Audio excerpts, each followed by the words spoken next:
Hello everyone, welcome to our YouTube channel Eon institute. So आपने जैसे last 2 lectures हमारे देखे थे, उसमें हमने बताया था कोडिंग डिकोडिंग के बारे में। तो पहला मैंने आपको ट्रिक सिखाई थी और दूसरे में मैंने आपको अपोजिट का बताया था पूरा कंसेप्ट। तो अब उन्हीं दोनों कंसेप्ट को लेके हम क्वेश्चंस निकालते हैं। चलो ट्राई करते हैं। जैसे बोला है पहला question, if Sahil is coded as HZSRO then what is the code of Virat. तो आइए इसको कैसे हम निकालते हैं। जैसे साहिल लिख लेते हैं हम एक साइड पे, साहिल, और यहाँ पे लिखते हैं HZSRO।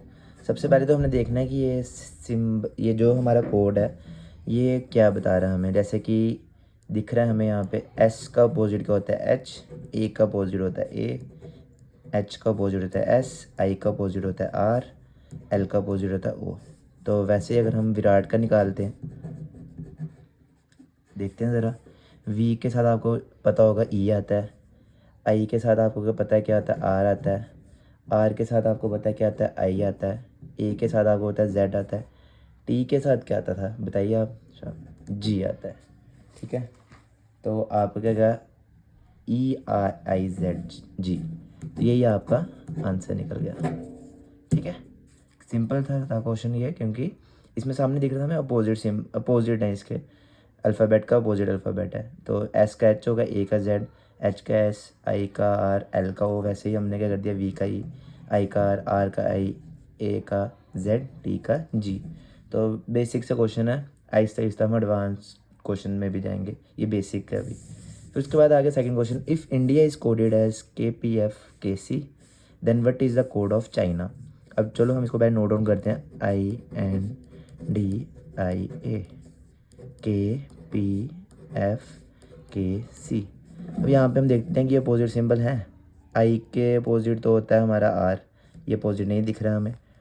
फिर N के अपोजिट भी M होना चाहिए था, ये भी नहीं लग रहा। अब हम देखते हैं ज़रा क्या आ सकता है। यहाँ पे हम लिखते हैं चाइना। चलिए, I के बाद J आता है, फिर उसके बाद K आता है, मतलब यहाँ पे +2 है JK। वैसे ही N के बाद क्या आता है हमारा, O आता है, और उसका P आता है +2, DEFIJK। मतलब यहाँ पे हमें पता चल रहा है कि ABC, यहाँ पे हमें पता चल रहा है कि +2 इनमें ऐड हो रहे हैं। तो वही सेम हमने ऐड +2 यहाँ पे भी करना है, इधर भी करना है, इधर भी करना है, इधर भी करना है, इधर भी करना है।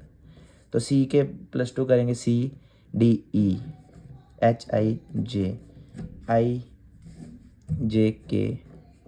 NOPABC।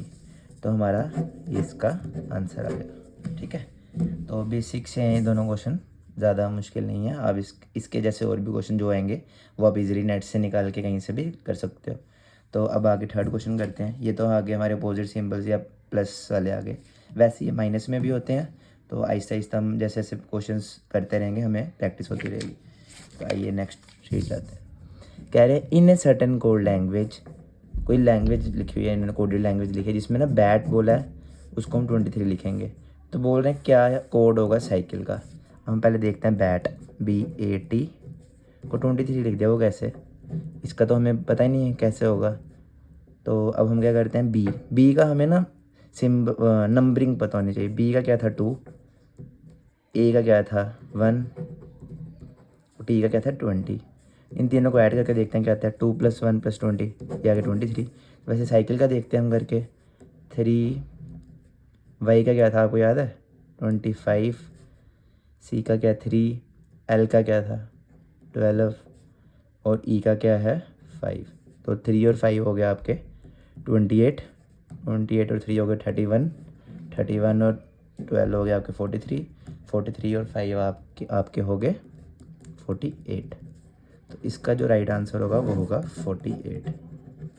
ठीक है, तो ये ऐसे कंसेप्ट के क्वेश्चन आते हैं। बेसिक से क्वेश्चन है, ये आपको इजी लगेंगे क्योंकि ये ज़्यादा कंसेप्चुअल नहीं है। लेकिन हाँ, बेसिक से करते करते एडवांस तक जैसे आप जाओगे आप इसमें अच्छा करने लगोगे। अब लास्ट क्वेश्चन इसमें करते हैं हम, if cricket is coded as TEKCIRC then what is the code of hockey. अब क्रिकेट को इन्होंने देखिए कैसे लिखा हुआ है, क्या कोड है इसका, TEKCIRC IRC, वैसे ही बोल रहे हॉकी का निकालिए, हॉकी का। तो इसमें हमें सी के बाद टी तो बहुत दूर दिख रहा है, ना ही ये अपोजिट है, ये तो नहीं होगा, कंफर्म है हमें।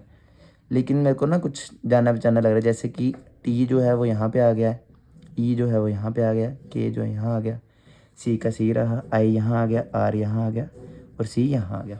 वैसे हम क्यों ना यहाँ पे लग रहे हैं, वाई है लास्ट में तो उसको यहाँ लिख दिया, ई के सी ओ एच, तो यही इसका आंसर होगा। तो देखिए इसने किया सिंपली, जो आगे वाली टर्म थी उसको लास्ट में लिख दिया और लास्ट वाली को फर्स्ट लिख दिया। तो ये बेसिक से मैंने आपको 4 क्वेश्चन कराए हैं, तो आप इनकी प्रैक्टिस करिएगा, और भी क्वेश्चन आप करिएगा नेट से निकाल के, ताकि आपको और ज़्यादा इसमें कंसेप्ट में क्लैरिटी आ सके। तो तब तक के लिए थैंक यू।